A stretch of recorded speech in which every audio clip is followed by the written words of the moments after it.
Hi යාළුවනේ සුබ දවසක් සියලුම දෙනාට. ඉතින් SLP ටෙක්නොලොජි YouTube නාලිකාව ඔස්සේ අදත් අපි ඔයාලට වටිනා වීඩියෝවක් රැගෙන එන්නයි බලාපොරොත්තු වෙන්නේ.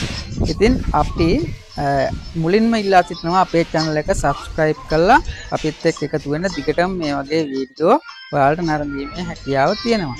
ඉතින් crank එක මේ crank shaft එකේ මෙන්න මේ caps ගානේ තමයි අද වීඩියෝ එක කරන්නේ. නැත්නම් trust bearing පළු සම්බන්ධව. ඉතින් යාළුවනේ කිසිම වෙලාවක මේ පළු මාරු වෙන්න දෙන්න එපා. මොකද මේවා ඒ කම්පැනි වලින් සකසලා තියෙන විදියටම අපි මෙය සාවි කර ගන්න ඕන. ඔයාලට මම වැදගත්ම දේ තමයි අද කියන්න බලාපොරොත්තු වෙන්නේ.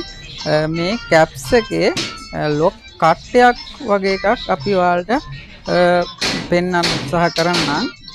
මෙන්න මේ ලොක් කට්ටේ ඒ කියන්නේ අනිත් පළුවේ ඒ කට්ටෙටම මේ සෙට් වෙන්න තමයි අපි මේක හයි කරගන්න ඕනේ. එමන් නැත්නම් මේ ට්‍රස්ට් බෙයාරින් පළුව කරකැවීමකට ලක් වෙන්න පුළුවන්. ඒ කියන්නේ ක්‍රෑන්ක් ෂාෆ්ට් එක කරකැවෙද්දී මේ බෙයාරින් ක්‍රෑන්ක් එක වටේ කරකැවෙන්න පුළුවන්. අන්න ඒක වළක්ව ගන්න අපි මෙන්න මේ පේන ලොක් එක, මේ බෙයාරින් පළුවේ පේන ලොක් එක, ට්‍රස්ට් බෙයාරින් එක මේ බෙයාරින් එකේ අනිත් ලොක් කට්ටෙටම සෙට් වෙන විදිහට තමයි හයි කරන්න ඕනේ.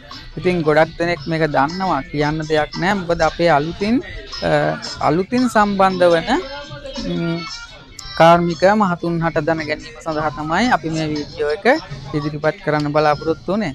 ඉතින් යාළුවනේ මේ මොකද මේ මේන් කැප්ස් කිසිම විටක මාරු වෙන්න දෙන්න එපා. ගොඩක් දුරටම ඒ ඔයාලා ගලවද්දි මාක් කරගන්න. ඒ කියන්නේ 1 2 3 4 5 කියලා එහෙම පිළිවෙලට ලියලා කැප්ස් ටික මාක් කරගෙන ඒ තිබුණ විදියටම නැවත සවි කිරීමේදී සවි කරන්න උත්සාහ කරන්න. එහෙම නැති වුණොත් යම් ගැටලු මතුවෙන්න පුළුවන් අපේ එන්ජින් එකේ.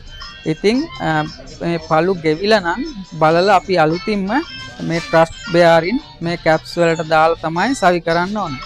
නැත්නම් ක්‍රෑන්ක් ෂාෆ්ට් එක ප්ලේ වෙන්න පුළුවන්. ප්ලේ වෙලා අපි අර රොඩ් එක ගහනවා කියන්නේ අන්න එහෙම සද්දයක් එන්න පුළුවන් එන්ජින් එකෙන්. ඉතින් ඒකත් බලන්න ඕනේ. මේ කැප්ස් ගෙවිලා නම් අපි නැවත අලුතින් කැප්ස් අරගෙන තමයි මේ විදිහට සවි කරගන්න ඕනේ.